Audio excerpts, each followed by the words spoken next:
بعد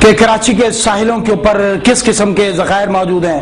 اور کمال تو یہ لوگ پوچھتے ہیں یہ جنگیں کیوں ہو رہی ہیں چاروں طرف, تو بڑے بڑے دانشور آپ کے یہ کہہ رہے ہیں کہ یہ جنگیں آپ کے وسائل کی وجہ سے ہو رہی ہیں, جو خزانے آپ کی مٹی سے نکل رہے ہیں. کراچی کے ساحل کے اوپر جو تیل کا ذخیرہ ہے اس کے بارے میں دیکھیے مبشر لقمان کیا کہہ رہے ہیں. یہ جنگ کیوں ہو رہی ہے یہاں پہ؟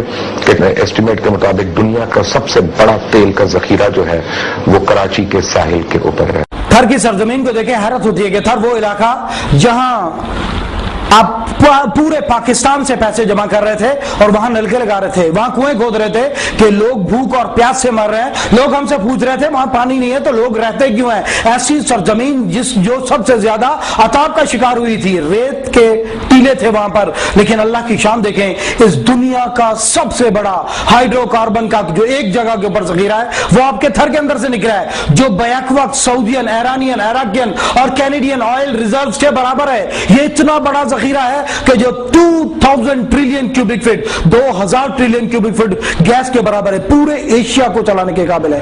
اتنے بڑے آپ کے پاس ذخائر ہیں کہ اس کا صرف 2% استعمال کیا جائے 20,000 میگا واٹ بجلی 40 سال تک پاکستان کو سپلائی کی جا سکتی ہے. اور سمر مبارک کا کیا کہنا ہے, وہ کہتے ہیں کہ 50,000 میگا واٹ بجلی یعنی کہ 2 پاکستانوں کی ضرورت کے مطابق بجلی 500 سال تک آپ پیدا کر سکتے ہیں ان ذخیروں سے. اور یہ اللہ کا احسان, اللہ کی جان. لیکن دیکھیے ہمارا کام کیا ہے کہ پاکستان کول سے فقط 9% بجلی پیدا کر رہا ہے, چائنا اپنی ضرورت کی بجلی کا 72% کول سے پیدا کر رہا ہے, انڈیا 56% بجلی کا کول سے پیدا کر رہا ہے, امریکہ 50% بجلی اپنی کول سے پیدا کر رہا ہے, اور دنیا کا کسی ایک جگہ پر سب سے بڑا کول کا ریزرو آپ کے پاس ہے, اور ہم فقط 9% بجلی اس کول سے پیدا کر رہے ہیں. لیکن پھر اللہ کی شان دیکھیں, اللہ ہمیں دیتا چلا جا رہا ہے, دیتا چلا جا رہا ہے. یہ 2011 کا سال حیرت انگیز سال ہے.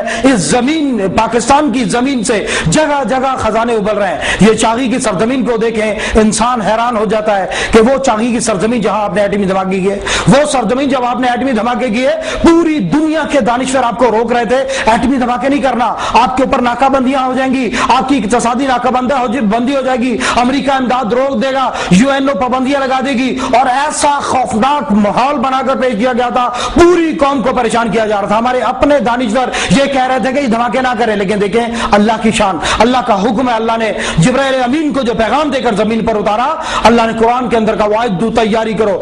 اس دن آپ نے اللہ کی فرما برداری کی, آپ نے چاغی کے اندر ایٹمی دھماکے کیے. جس دن آپ ایٹمی دھماکے کر رہے تھے چاغی کے اندر, انڈونیشیا کی گلیوں کے اندر مٹھائیاں بانٹی جا رہی تھی. اس دن فلسطین کے بچے خوشیاں منا رہے تھے کہ آج ہم ایٹمی طاقت بن گئے. اس پوری دنیا کے 1.5 بلین مسلمان آپ سے امیدیں لگا کر بیٹھے ہوئے, اور اللہ کا فضل آپ نے اس دن ایٹمی دھماکے کیے. اور اللہ کی شان دیکھیں, چاغی کے اندر ریکوڈیک کے علاقے کے اندر PCC کے مطابق 270 بلین